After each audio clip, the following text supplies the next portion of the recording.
हुआ क्या यहाँ पे, इधर हुआ क्या यहाँ पे, इस तरीके से काम हुआ। अब कंपनी को पैसों की और जरूरत होगी, क्या हो गई, कंपनी इच्छा जता रही कि और भी मेरे को शेयर निकालने। क्या मेरी बात आपको समझ में आ रहा है। अब कंपनी ने 500 शेयर और निकाले, यानी कुल मिला के अब शेयर कितने हो गए। अब ये 500 शेयर अगर एग्जिस्टिंग मेंबर्स को नहीं पूछा गया और सिर्फ पब्लिक को बेचा गया, तो फिर क्या होगा। सपोज फॉर एग्जांपल प्रथम को नहीं पूछा गया कि शेयर खरीद, और ये शेयर पब्लिक को बेच डाले, क्या किया डायरेक्टर से पब्लिक को। अब क्या होगा, अब तो टोटल कुल मिला के कितने शेयर निकलेंगे वे बताओ, 1500। और 1500 में इसकी होल्डिंग कितनी है, तो बताओ ये कितना परसेंट हुआ, 40। क्या हो गई ये 40% होगा ना, देखो ना। अरे 15, अब कुल मिला के टोटल शेयर निकल गए 1500 में इसके पास तो 600 शेयर है, यानी बताओ इसकी होल्डिंग कितनी हो गई, 40%। कितनी हो गई, तो बताओ मैं बोलता ना उसकी होल्डिंग गिर गई। अब बोलेगा मैंने होल्डिंग इसलिए रखी क्योंकि ताकि मेरी चले, तुमने वही गिरा दिया। आज भी मैं रिस्क में हूं ना, पूछो क्यों। बाकी सब लोगों के पास 900 शेयर है, लेकिन अकेले मेरे पास कितने शेयर है, 600। तो इन्वेस्टमेंट मेरे अकेले की सबसे ज्यादा है कि नहीं है, तो ये तो मेरा गिर गया, वो गिरना नहीं चाहिए, इसलिए डायल्यूशन ऑफ शेयर होल्डिंग नहीं चाहिए। इसलिए कंपनी लॉ ने राइट जाके कंपनियों सुन लो कि जब भी अपने नए शेयर निकालोगे बेचने के लिए, पहले किससे पूछना, एग्जिस्टिंग मालिकों से, तुमको खरीदना है क्या, ताकि वो अपनी शेयर होल्डिंग डायल्यूशन नहीं कर पाए। अब अगर ये 500 शेयर प्रथम में से प्रथम को भी ऑफर किए गए होते थे अगर पहले, तो कुछ तो खरीद लेता, और वो कुछ तो भी खरीद लेता अगर वो, तो फिर से उसकी शेयर होल्डिंग उतने ही परसेंट से बनी होती थी कि नहीं होती थी, तो अकेले ऑर्डिनरी रेजोल्यूशन पास कर पाता कि नहीं पता था। Got it my point? Clear? Clear? Clear. Okay. So when the company offer its shares to existing members before issuing to general public, that offering share is known as right issue. क्या बोलेंगे इसको? And that equity share is known as right shares.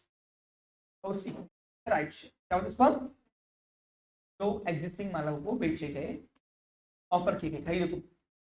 अब दूसरा जो offer है तरीका, वो है बोनस इशू। क्या होता है ये, अभी बोनस इशू क्या होता है sir, when the company offers shares to existing member at free of cost and the funds are transferred from accumulated funds, that is general reserve or return earning, है ना।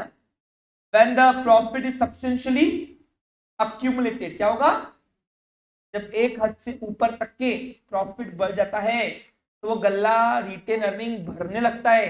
उसको निकाला कैसे जाए, तो एक टेक्निक है, क्या है उसको, क्या करती company, company law retain earning में से, रिजर्व में से पैसा निकाल के शेयर कैपिटल में डालती है, और तुम्हारे बदले वो जो शेयर कैपिटल में पैसे है उसके उतने तुम्हें शेयर देती है।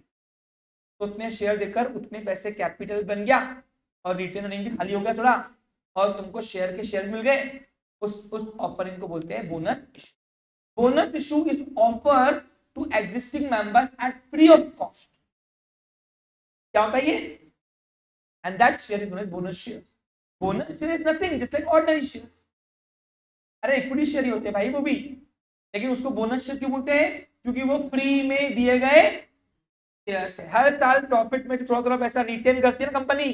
हमने रिटेन अर्निंग पढ़ाया था यार पीछे, हाँ, वो रिटेन अर्निंग में से थोड़ा थोड़ा पैसा जब बढ़ जाता है, गल्ला भर गया एकदम, तो क्या करेंगे फिर, हमको उसको कैपिटल में इंगेज करना है, लेकिन नहीं कर सकते अच्छे समय में, तो एक टेक्निक क्या आती है कि हम क्या करते हैं, तुम्हारे वो गल्ले से पैसे निकाल के हम कैपिटल में डालते हैं, और उतने के शेयर हम पब्लिक को, सॉरी मेंबर्स को, एग्जिस्टिंग इक्विटी शेयर्स को फ्री में देते हैं, उसको बोलते हैं बोनस इशू। क्या बोलते हैं उसको। अब तो राइट इशू में और बोनस इशू में फर्क क्या है, ये पैसे देकर देते हैं और ये फ्री में देते हैं, लेकिन देते हैं मालक वही है, एग्जिस्टिंग मालक जो ऑलरेडी मालक बना। तो दो मैथड समझ में आ गई। अब प्रोस्पेक्टस कौन से इशू होते हैं याद करो। राइट इशू के लिए ऑफर लेटर याद है आपको, याद है आपको, याद है आपको, हाँ बोलिए, कौन सर बोला, हाँ बोलो।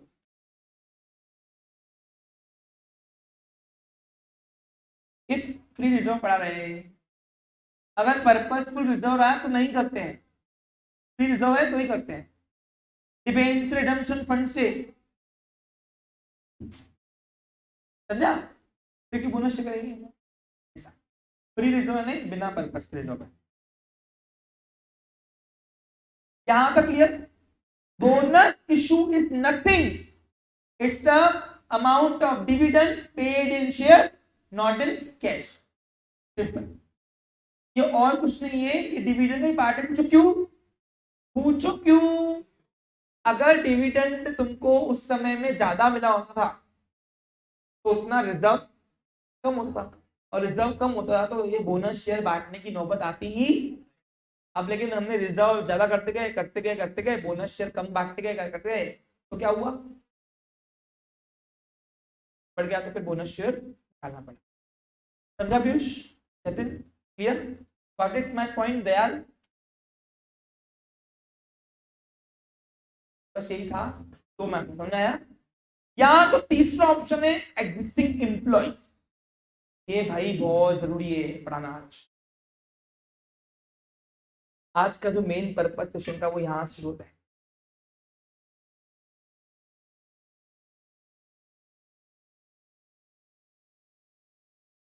एक्चुअली ये दो मैथड मैंने पढ़ा चुका था, तो इसलिए मेरे को लगा कि इसको डबल से बता रहा हूं मैं, ठीक है? हाँ? एक बात बताओ मुझे, समझने वाली बात, हैरानी की बात है, जब मैं तुमको रिटेन अर्निंग पढ़ाया था, अगर तुमको याद होगा रिटेन अर्निंग के वक्त मैंने बोनस इशू इतना डीपली पढ़ाया कि प्लगिंग बैक ऑफ प्रॉफिट जब मैंने आपको पढ़ाया था तो उसी वक्त मैंने आपको बताया था। यानी सोचने वाली बात है कि एक चीज जो हो चुकी है 2 बार 3 बार, उसको डबल डबल डिमांड कर रहे हो आप, वाकई में सार्थक आप अपसेंट है उस टाइम पे। प्लगिंग बैक ऑफ प्रॉफिट क्या होता है बताओ?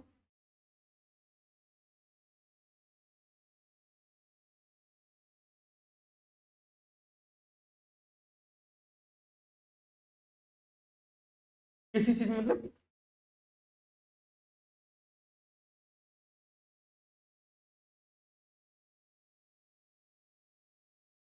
ऐसे पढ़ाएगा?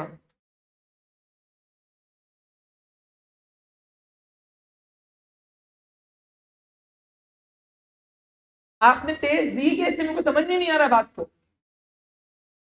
उसको plugging back of profit define करते नहीं आ रहा।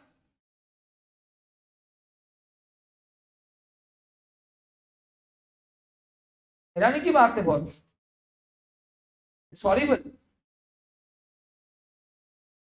रहे हो आप। बताओ Aman, what is ploughing back of profit?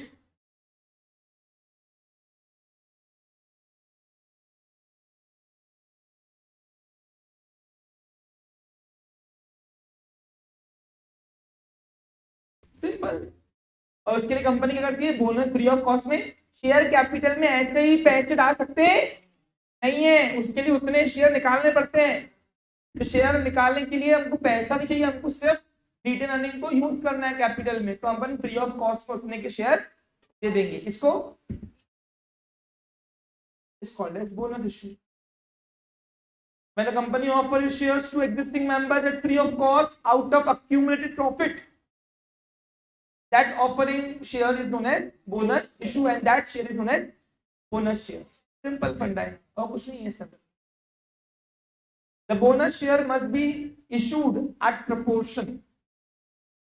अरे रेशो बनता है ना, कितने के बदले में कितने शेयर मिल रहे नए, याद है आपको? अरे कितने शेयर नए निकालने हैं, कितने ऑलरेडी शेयर है, उसका एक रेशो बन के बोलते 2:1, 1:2, यानी एक के बदले में एक शेयर। और उनको परिपार्श्व होता है, परिपार्श्व का मतलब है सेम राइट्स, इक्वल राइट्स। जैसे आपके पास पुराने शेयर थे उसी के राइट्स आपको सेम मिलेंगे नए शेयर पे भी, वही राइट्स आपको पूरे। हाँ, उस पर सबका वही राइट्स होगा, यानी वो ऑर्डिनरी शेयर कहलाएगा ऑलमोस्ट। समझा आपको? क्लियर? चलो, ये दो मेथड क्लियर है। अब कंपनी के पास तीसरा ऑप्शन भी है भाई। तीसरा ऑप्शन कौन सा है? यस, कंपनी अपने एग्जिस्टिंग मैम एम्प्लॉय को भी शेयर दे सकती है। अब सर ये कैसे होगा? एम्प्लॉय तो पगार बनाते हैं, पगार लेते हैं, जबकि शेयर होल्डिंग तो मालिकाना शेयर देती है। कौन बोलता है एक पर्सन दो रोल प्ले नहीं कर सकता? कौन बोलता है ऐसा? तुम ही देख लो, तुम किसी के लिए चिंटिया हो तो किसी के लिए स्टूडेंट भी हो। अरे कोई घर में किसी को चिंटू विंटू बोलते हैं, है ना? ओके नहीं बोलते? किसी का निकनेम होगा किसी का। अब तुम बताओ, तुम एक दिन में कितने सारे रोल प्ले कर रहे हो? देखो बता रहा हूँ कैसे। क्लास में हो तो स्टूडेंट का रोल प्ले कर रहे हो, घर गए तो मम्मी के लिए चिंटू का रोल प्ले कर रहे हो, ये चिंटू है मेरा, ये है ना? फिर अरे अब तक निकनेम होगा ना। हाँ, फिर जब जब समझ गए ना? ठीक है, फिर किसी के लिए बाबू सोना का भी रोल प्ले कर रहे हो।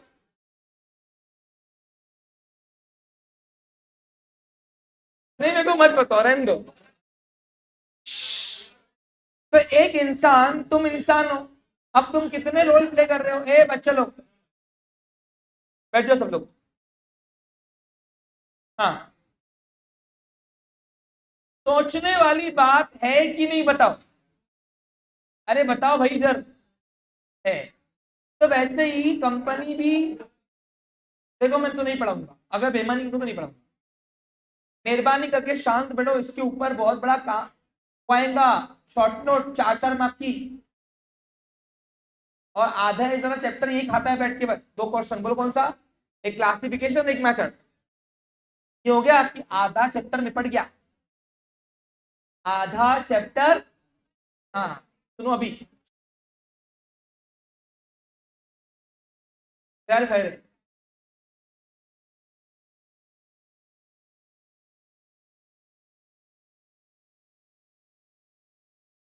दिल खैर है। हाँ, अब एक कंपनी चाहे तो, कंपनी लॉ ने उसको ऑप्शन दिया है कि वो अगर चाहे तो वो एग्जिस्टिंग मालकों को भी, हेलो, एग्जिस्टिंग मालक एम्प्लॉइज को, सॉरी एम्प्लॉइज को, एग्जिस्टिंग जो ऑलरेडी एम्प्लॉइज है उनको भी शेयर बेच सकती है। अब सर क्यों बेच सकती है, क्यों ऐसे ऑफर निकालूंगा? सुनो, 2 रीजन है। पहला, एम्प्लॉय को फील होना चाहिए कि अपनी ही दुकान है। मुझे क्यों? क्योंकि शेयर होल्डिंग क्या करता है? मेंबरशिप देता है, कहता है। तो उनको पता है अगर मेरा ही पैसा लगा हुआ है तो भैया मैं काम अच्छे से करूं, बराबर कि नहीं?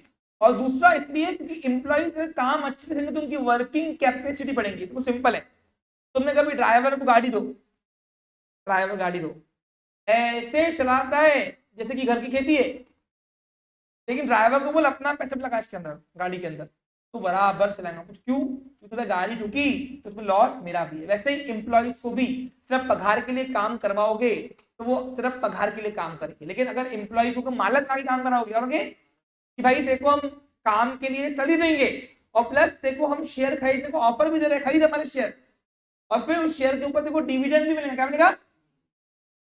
तो अगर जब एम्प्लॉयज को दो रोल प्ले कराओगे, एज ए एम्प्लॉय और एज ए ओनर, तो वो काम भी अच्छे से करोगे, फुल कैपेसिटी से भी करेंगे मिताली। और दूसरी बात, लॉयल्टी रहेंगे, क्या रहेंगे? उनको बताया कि अगर हमने ईमानदारी छोड़ी और कंपनी का लॉस हुआ तो हमारा पैसा भी लगा हुआ है शेयर में, तो हमारा भी इनडायरेक्टली लॉस होगा। इसलिए कंपनी लॉ ने ऑफर किया है, कंपनियों को ऑप्शन दिया है कि भाई एक कंपनी चाहे तो पब्लिक कंपनी अपने एग्जिस्टिंग एम्प्लॉइज को भी शेयर बेच सकती है, अलग अलग स्कीम के तहत।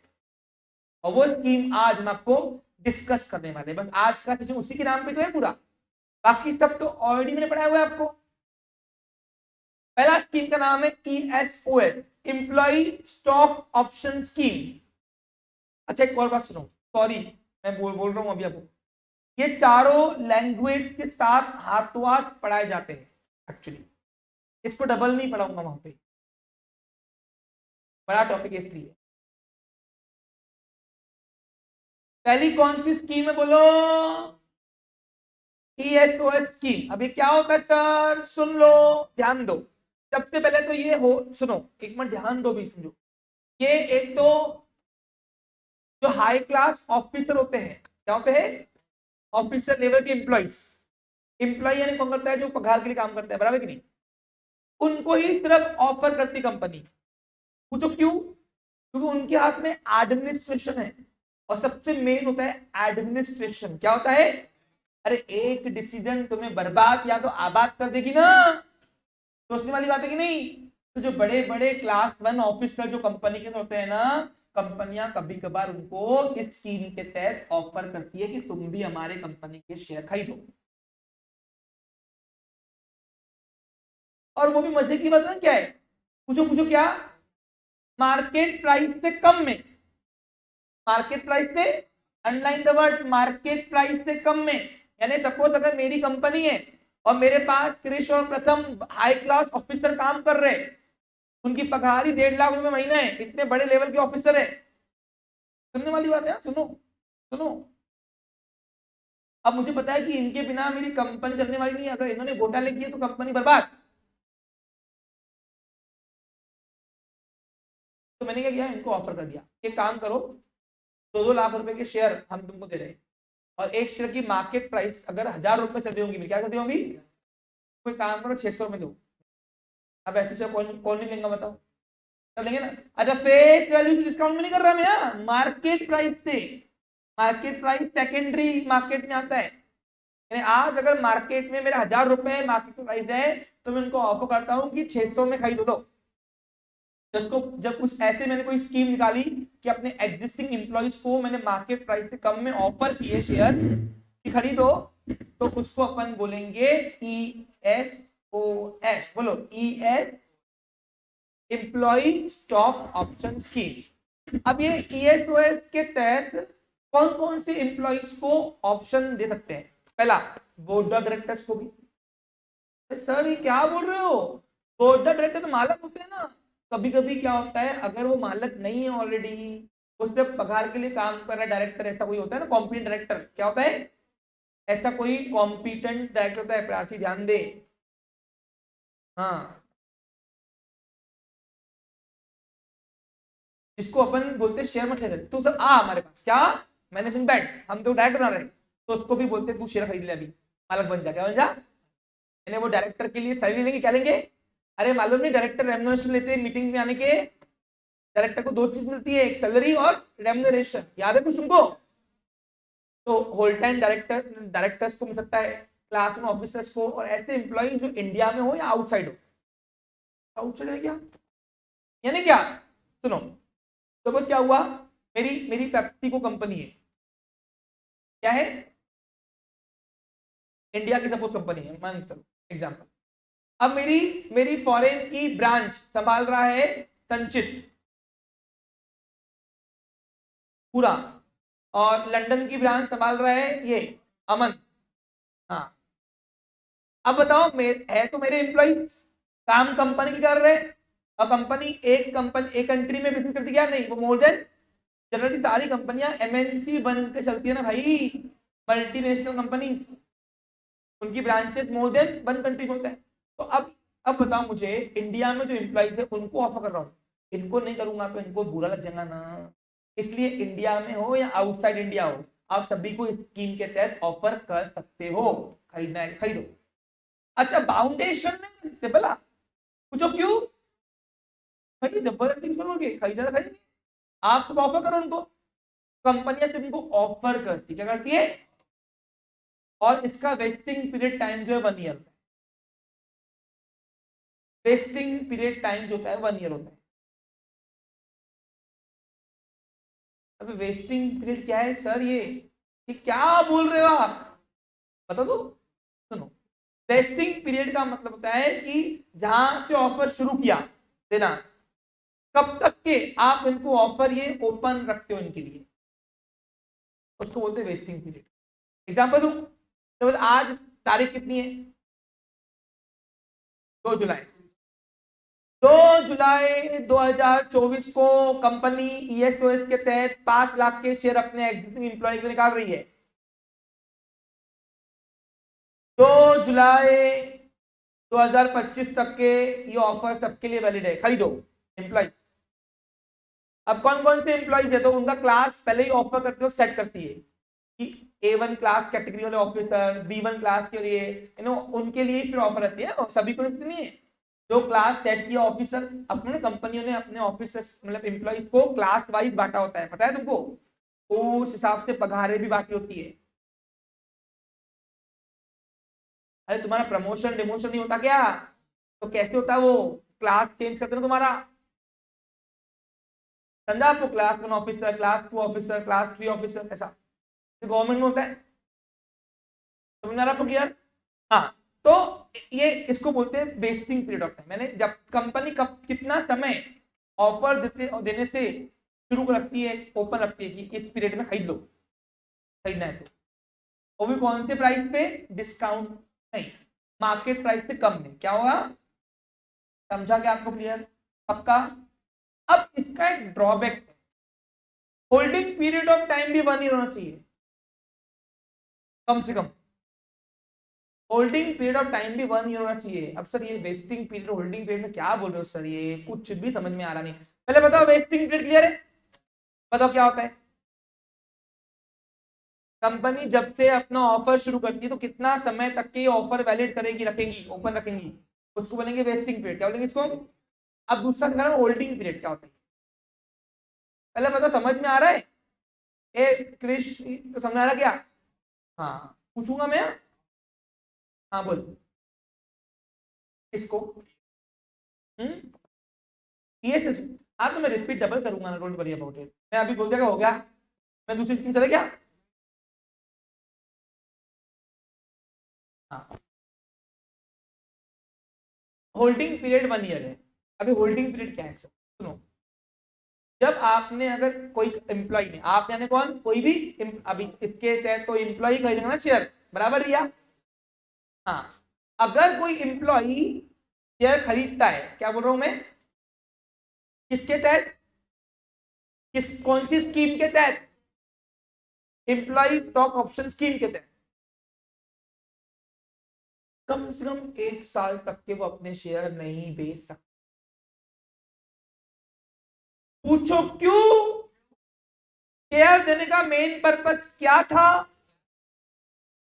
एम्प्लॉइज का मोटिवेशन हाई करना, काम में इफिशिएंसी बढ़ाना। अरे भाई तुम बताओ, 1000 के शेयर 600 में दे रहे तुमको, हम क्या पागल है क्या, हम कंपनियों को पता है कि इनको मालक बनाएंगे तो इनको पगार के लिए भी सब काम नहीं करेंगे, ये अपनी दुकान समझ के मोटिवेट होके एफिशिएंसी हाई करके काम करेंगे, मानते हो कि नहीं। अब यहां से तुमने खरीदा, नेक्स्ट डे बेच दिया, काय का मोटिवेशन गया, मोटिवेशन तो है ही नहीं। अरे 600 का खरीद लिया, 1000 में बिक रहा है तो कौन नहीं बेचेगा, बेच दो, ऐसे तो हर कोई करेगा। तो जो पर्पस था वो तो सर्व हो ही नहीं रहा है कंपनियों का, इसलिए यहाँ पे होल्डिंग पीरियड दिया है 1 साल, कि कंपनी ये शेयर खरीदने के बाद 1 साल तक के कोई भी वो एम्प्लॉय जो है इस स्कीम के तहत अपने शेयर बेच सकता, कम से कम 1 साल तो नालायक ईमानदारी से काम करेगा एम्प्लॉय, जब पगार पगार के लिए काम नहीं करेगा। हाँ बोलो,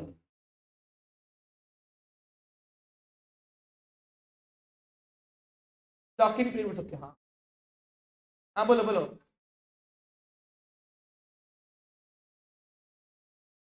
हाँ देखो, वेस्टिंग पीरियड और लॉक इन पीरियड अलग है, क्या अलग है सुनो। हाँ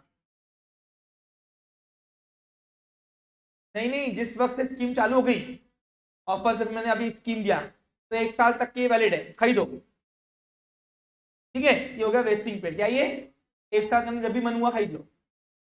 लेकिन खरीदने के बाद अब तुम 1 साल तक के वो शेयर नहीं बेच सकते, उसको बोलेंगे लॉक इन पीरियड।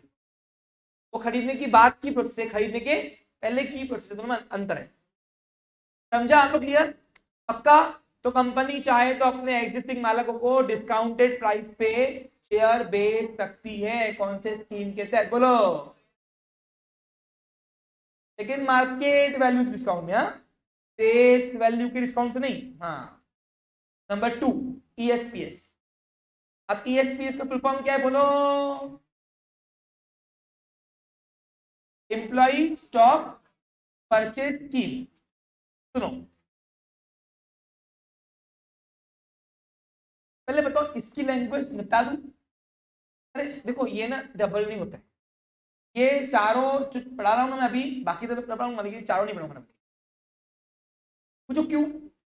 इसकी कुछ प्रोविजन है जो हाथ पर समझने पड़ते हैं, उसको अपन डबल से मतलब उस टाइम पे पढ़ाऊंगा लैंग्वेज तो कुछ समझना नहीं, इसलिए हाथ पर उसकी लैंग्वेज कंसेप्ट के साथ ही क्लियर करनी पड़ती है ताकि लिख लो।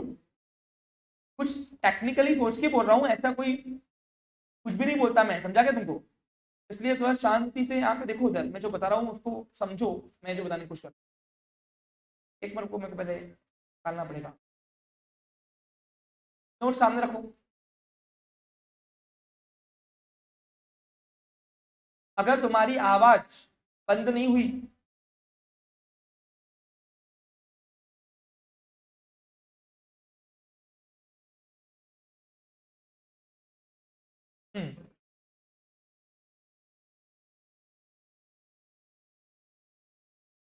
तो चलो सुनो, employing stock option scheme is one of the way of issuing securities. Share का नाम आज नए लॉ में क्या लगा है? सिक्योरिटीज। क्या लगा है? By the company. Employing stock option means the option given to the whole time director, officers, employees of a company which gives such rights to purchase securities or subscribe at future date. Future date ना करो, यानी जिस वक्त आपकी appointment लगती है ना, appointment करती है कितने साल बाद आपको ये ऑप्शन दिया जाएगा, ये आपको पहले ही बताया जाता है। एग्जाम्पल दूं, आज सपोज मैंने शिवांग को रिक्रूटमेंट किया, क्या किया मैंने? उसको रिक्रूट किया और उसको उसको रिक्रूटमेंट लेटर आया, उसमें लिखा गया कि 3 साल काम करने के बाद आपको इस स्कीम के तहत शेयर दिए जाएंगे। तो ये हो गया फ्यूचर डेट। क्या हुआ? ये मैंने पहले 3 साल काम करो, अगर 3 साल होल्ड हो गए हमारे पास तो हम तुमको सच में एम्प्लॉय कहलाएंगे कंपनी के, फिर हम स्कीम के तहत तुमको शेयर देंगे, तो बोलेंगे फ्यूचर डेट। क्या बोलेंगे उसको? अभी 3 साल कहाँ से लाया बोलो? अरे एग्जाम्पल दिया 2 साल को 2 साल, तो एग्जाम्पल समझाने के लिए दिया तुमको मैंने 3 साल। ये ड्यूरेशन कोई फिक्स नहीं होता है, वो कंपनी पहले ही ऑफर लेटर के वक्त ही हेलो देती है, अपॉइंटमेंट लेटर आता है ना, अपॉइंटमेंट लेटर उसमें आता है कि स्कीम के तहत आपको कितने साल के काम करने के बाद आपको ये स्कीम के तहत शेयर मिलेंगे। समझा क्या? हाँ। The security offer by company at pre determined price, मैंने आपको पहले बताया कि आपका पहले ही प्राइस फिक्स हो जाता है, प्राइस पहले ही तय हो जाता है कि कौन से प्राइस देंगे हम, मार्केट में कम ही देंगे। As per the provision of scheme, the employees get rights to purchase the share of the company at lower than the market price. समझा आपको क्लियर? जो मार्केट प्राइस से लोअर, अबे मार्केट प्राइस जितना ही रहेगा तो एम्प्लॉय हमसे क्यों खरीदेंगे शेयर? अरे 1000 में उनको बाहर ही मिल रहा, हमसे खरीदेंगे वो? जब 1000 के 600 होगा तभी तो होगा ना। ESOS encourage, अच्छा ESOS का मेन पर्पस क्या है? encourage employees as a feel proud to be owner। Employees को भी लगने चाहिए आरती क्या कंपनी के मालक है, ध्यान दे इधर। हाँ, of the company for which they are working and also benefit as the retain good employees। इससे क्या होता है? गुड एम्प्लॉइज टिके होते हैं हमारे पास। क्या होते हैं? टिके हुए होते हैं। समझ में आ रहा क्या? अरे स्टेबल ना, stable. The provision regarding ESOS as follows। अब कुछ प्रोविजन है जो लॉ कंपनियों को फुलफिल करना है तभी जाके इस स्कीम के तहत निकाल सकते हैं। कौन? कंपनी। समझा क्या? अब पहली प्रोविजन प्रावधान पढ़ते ESOS के तहत अगर किसी कंपनी को अपने शेयर निकालने तो लॉ की प्रोविजन फुलफिल करनी पड़ेगी। और वो लॉ की प्रोविजन कौन कौन सी है अभी हम देखने जा रहे हैं।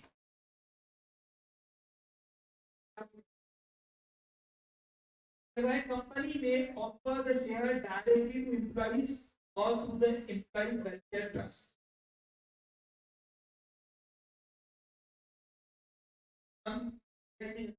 एक ट्रस्ट है, तो ट्रस्ट के थ्रू हम लोग एम्प्लॉय के वेलफेयर के लिए कुछ कर रहे हैं।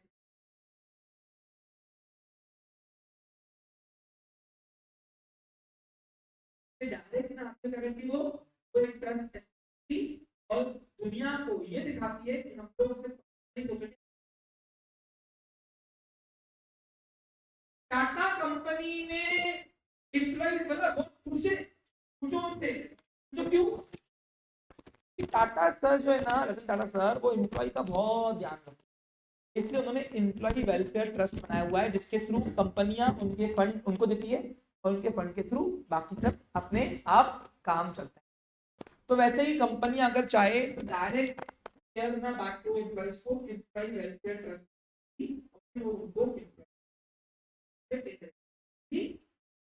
क्या, इससे क्या होता है, एक मिसाल बनता है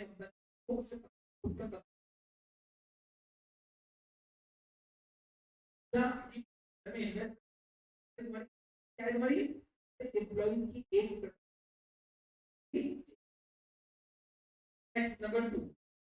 The share offered at a price lesser than the market.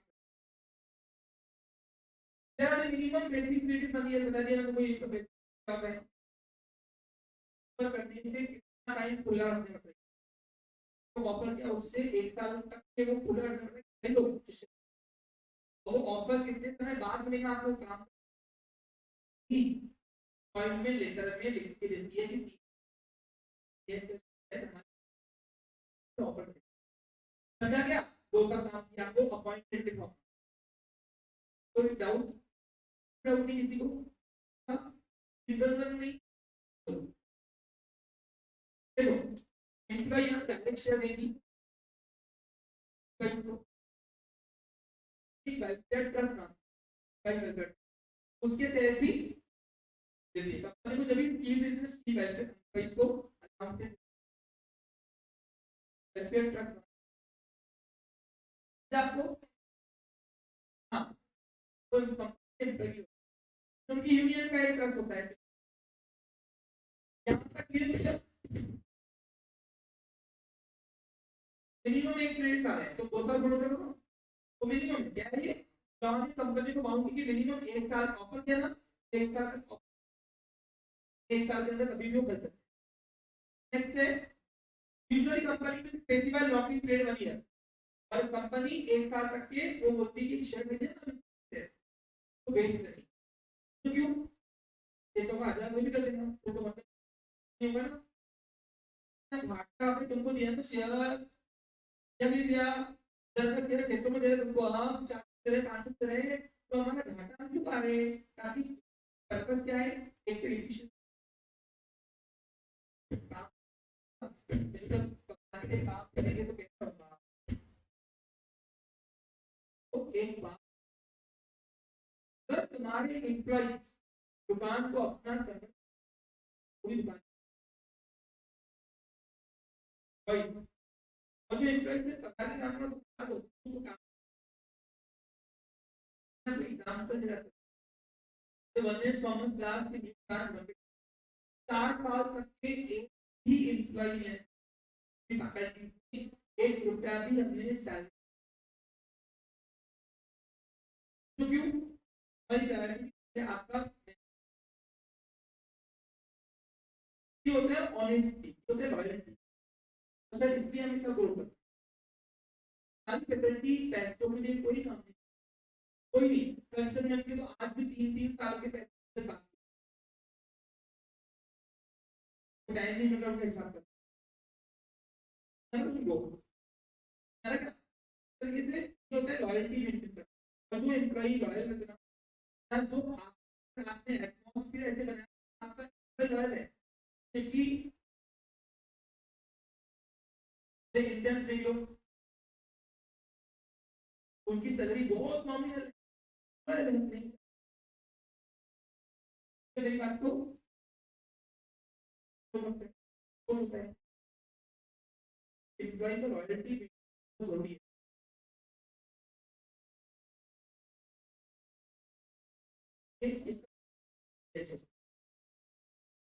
आगे बता रहे हैं यहाँ पे company get approval of share through special resolution issue,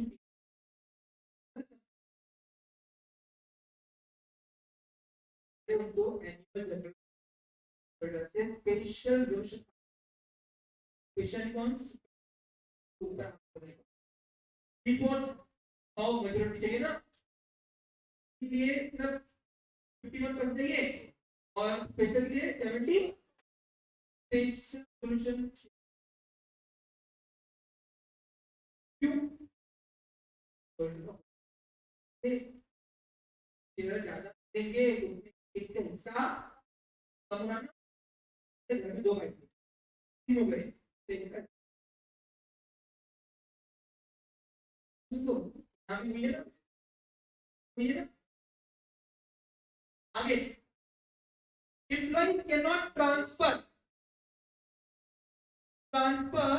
his option to any person and cannot mortgage the share on ESOL. So ESOL कल आज ठीक है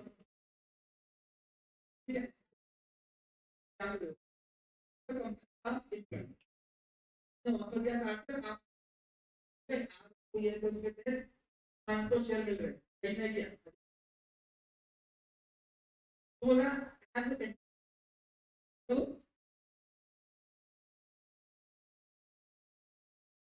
लेकिन मेरा भाई इतना इंटरेस्टेड है आप उसको बोलिए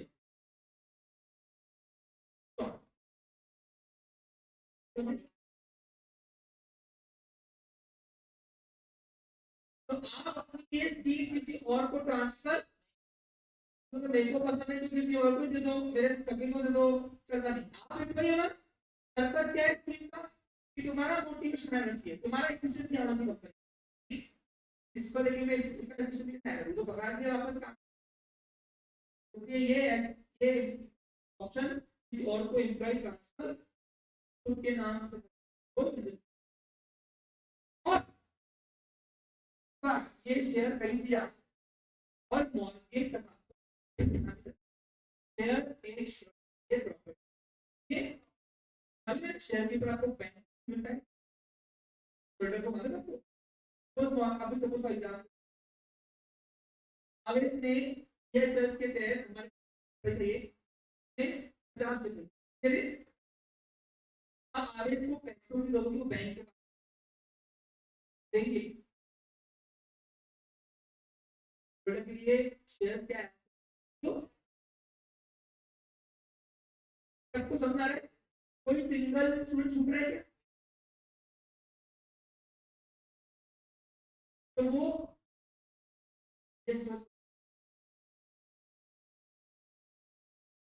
तो क्यों सब वोटर करेंगे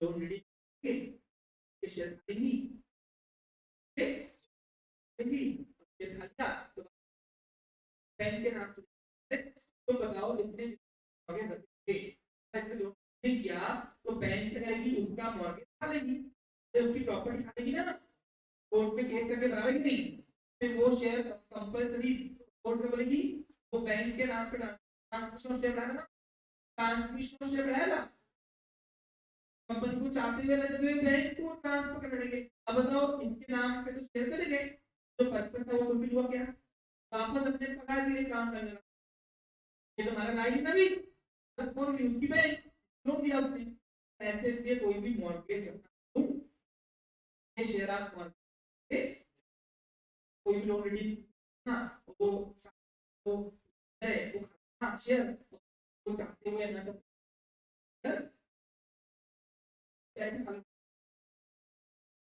जो बेचता नहीं साल वो ऐसे करेगा यहाँ पे तो ट्रांसफर कर सकते हो अपना ऑप्शन और ना ही आप वो शेयर किसी को मॉर्गेज कर सकते हो जो शेयर किसके तहत आए हुए बोलो ये चलो कोई यहाँ पर कोई डाउट तो कोई लैंग्वेज इसमें बना सकती है क्या आपको क्लियर ये मैं अभी डबल नहीं बनाऊंगा भी यहाँ पे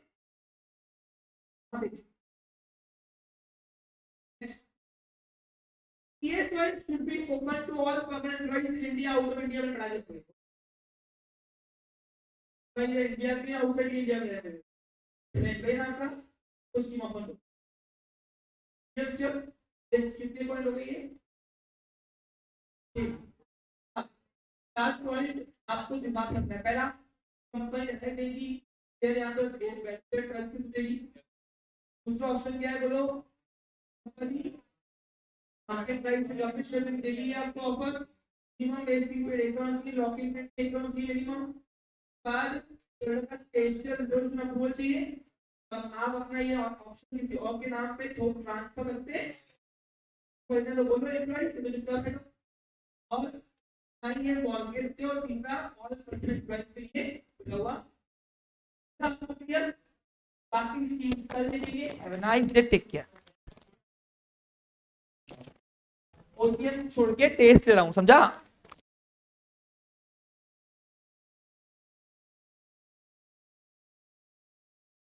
हाँ